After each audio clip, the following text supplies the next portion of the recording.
Ya, terima kasih pemirsa, Anda tetap bersama kami di Kiswah Kajian Islam Ahlus Sunnah wal Jamaah.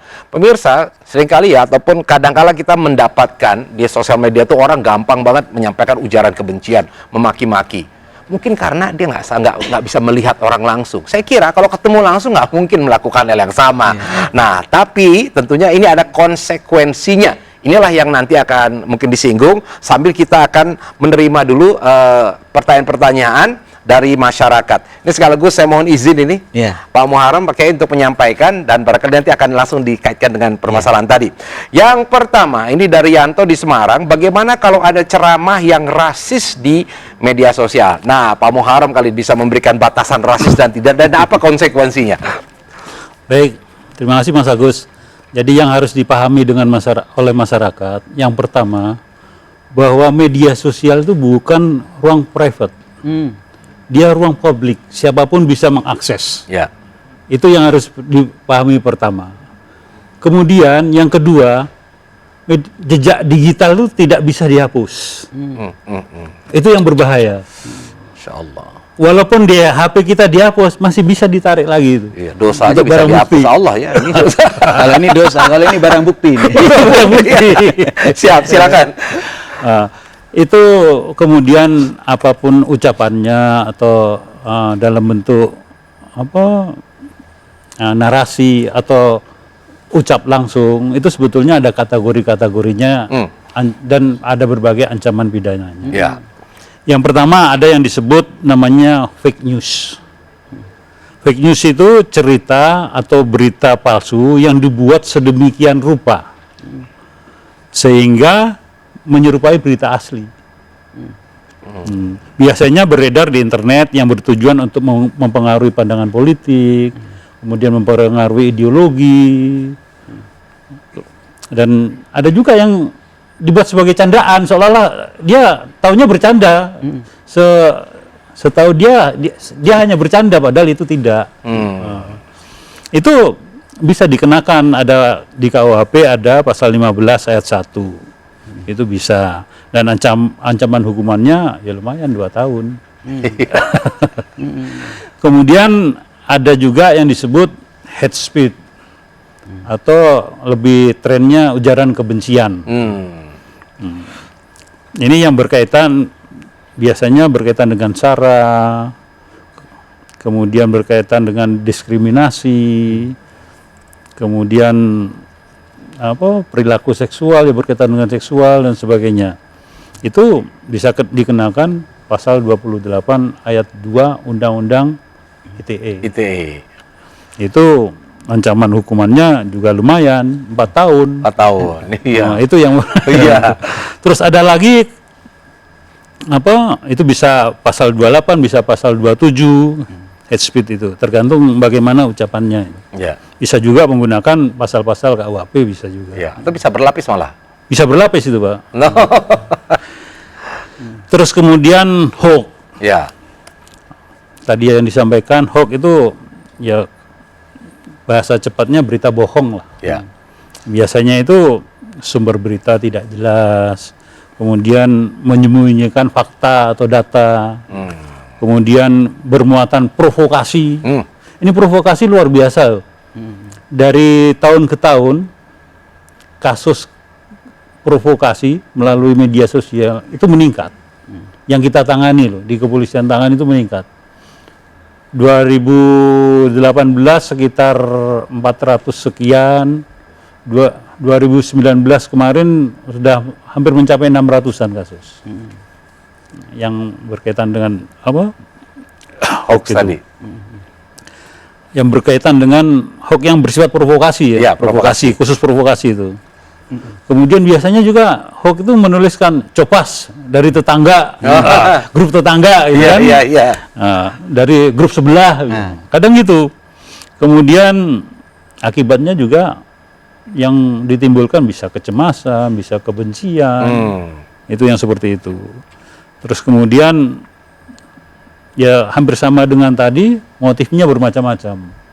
Ada politis, kaitan dengan ekonomi, kemudian provokasi, ingin mengubah ideologi seseorang, Itu yang berbahaya. Iya.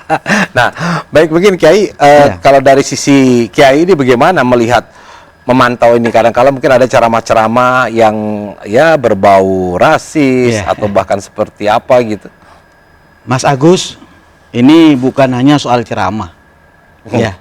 Apalagi ceramah. Ceramah itu artinya dakwah. Dakwah itu ilallah, mengajak masyarakat agar dekat kepada Allah. Ya. Kalau kita menginginkan man amara bil ma'ruf falyakun amruhu bil ma'ruf. Kalau kita memerintahkan kebaikan, maka caranya dengan cara yang baik. Ya. Nggak mungkin kita itu mencuci baju dengan air comberan. Malah tambah kotor. Termasuk juga berdakwah, misalnya caci maki. Ngajak orang aturan dilus-lus kan, ayo ikut saya, ada dilus-lus, bukan di maki-maki ya. Dibentak-bentak, takut-takutin. Pak Mas Agus perhatikan bagaimana Fir'aun berhadapan, Nabi Musa berhadapan dengan Fir'aun. Fir'aun sudah jelas, nggak benar menurut Al-Quran sudah. Tapi Allah Subhanahu Wa Taala memerintahkan kepada Nabi Musa dan Nabi Harun, fakula qaulan layyina. Kalau kamu ingin menyampaikan sesuatu kepada Fir'aun, sampaikan dengan cara yang halus. Lo Fir'aun sudah jelas, gitu. Iya. Apalagi kita sesama Islam. Karena itu pesan saya, apa yang diingatkan oleh Pak Muharram itu menarik ini. Kalau orang ditakut-takuti, kamu akan masuk neraka. Wah, gampang, neraka masih jauh gitu kan. Tapi kalau ditakut-takuti, nanti tak masukin polisi nanti. Terasa itu. Baru gemeter. Itu yang dekat tuh. Jadi kadang-kadang orang dikasih pahala nggak nyambung gitu. Ya, betul. Kalau nanti tahlilan bawa besek, semangat itu. Termasuk juga kalau nanti kamu membuat berita semacam ini, maka berhadapan dengan pasal ini. Ya. Berhadapan dengan hukum. Ya. Lah ini penting ini. Ya. Ini yang disebut dengan syariat ini. Ya. Lah ini syariat namanya. Aturan-aturan yang sudah ditetapkan oleh kita bersama. Maka saudara-saudara sekalian, penting saya ingatkan kembali, ayo dalam menyampaikan informasi apapun, prinsipnya la dororoh wa la diroroh. Jangan membahayakan diri saya, jangan juga membahayakan orang lain. Ini dari sisi agama kadang ada yang nyangkut. Apa yang saya sampaikan nyangkut, ya. Tapi ada juga yang nyangkut itu justru bahasanya Pak Muharram.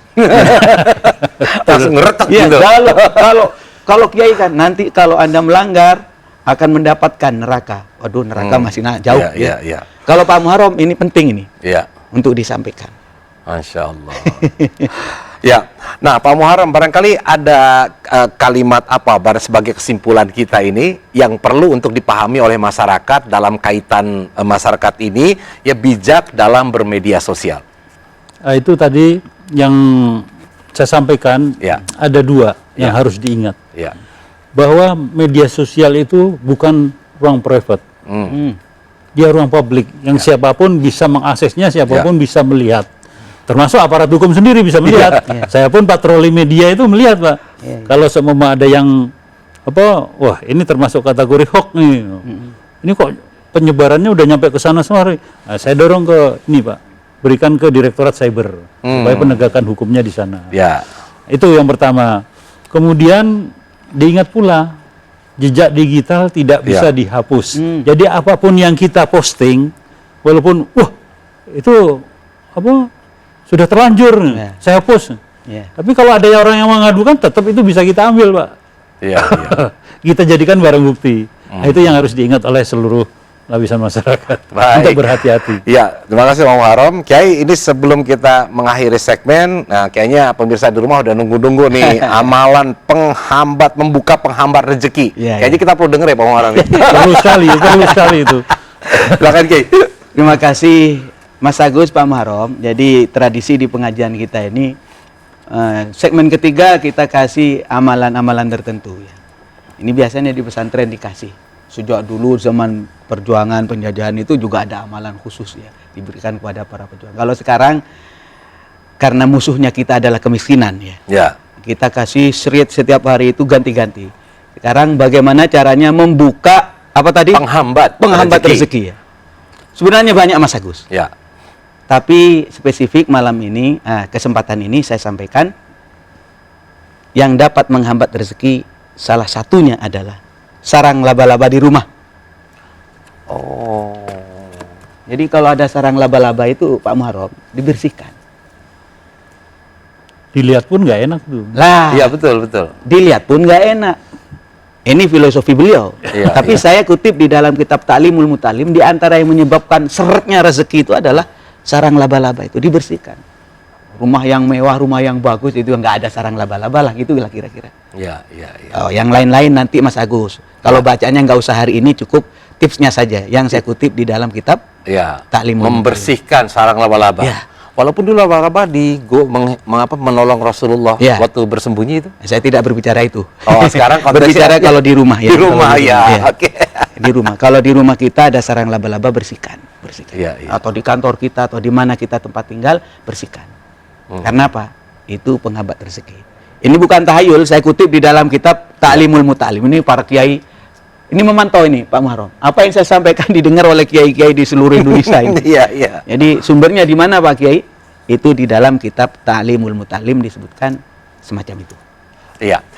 Baiklah. Nah, kita nanti akan masuk pada segmen yang berikutnya. Jangan lupa pada segmen berikutnya ini kita akan bersama-sama nanti mengikuti zikir gerak batin bersama dengan Kiai Misbah. Tetap bersama kami di Kiswah Kajian Islam Ahlus Sunnah wal Jamaah bersama Kiai Misbah.